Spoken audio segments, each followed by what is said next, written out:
comment se mettre sur le marché des administrateurs, quels sont les freins à l'accès pour les femmes, quels sont les conseils qu'on peut leur donner et comment on vit effectivement le fait d'être administratrice et donc être une femme dans un environnement plutôt masculin. On a vu depuis 18 mois à 2 ans, je pense au moins 80% des demandes qu'on a pour des postes d'administrateurs ont concerné des femmes.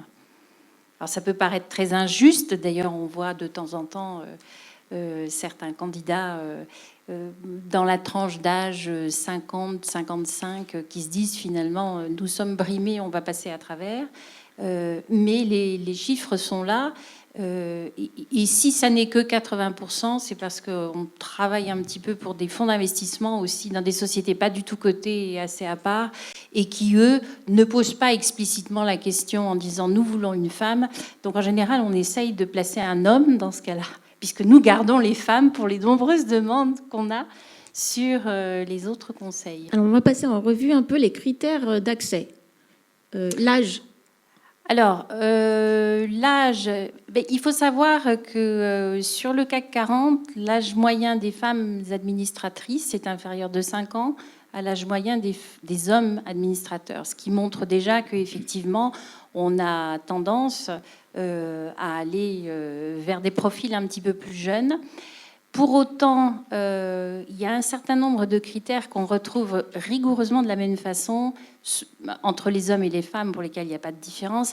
La première chose qui est vraiment systématiquement demandée et à laquelle il est un petit peu difficile de déroger, les profils opérationnels sont systématiquement les plus demandés. On a aussi beaucoup de demandes de profils financiers, ce qui est très logique également parce qu'il y a toujours un comité d'audit dans un conseil et pour être un membre efficace dans un comité d'audit, il faut quand même bien savoir ce que sont les chiffres et pouvoir les lire correctement. Donc, les profils financiers sont assez recherchés. Les profils RH aussi, parce que de plus en plus, avec les comités de nomination qui prennent un poids évident au sein des conseils, ça peut être extrêmement utile d'avoir des profils de RH qui connaissent vraiment bien le sujet. Et Dieu merci, ce sont des fonctions où justement on trouve un certain nombre de profils féminins. Et puis au-delà de ça, il peut y avoir des profils pour certaines expertises, par exemple le risque management dans des entreprises qui ont un vrai sujet avec ça, qui peuvent aussi être tout à fait intéressants. Qu'est-ce qui a été déterminant pour vous, Isolis, COS, d'intégrer le conseil, et non pas, et pas des moindres, celui de PPR? Qu'est-ce qui a été dans votre profil?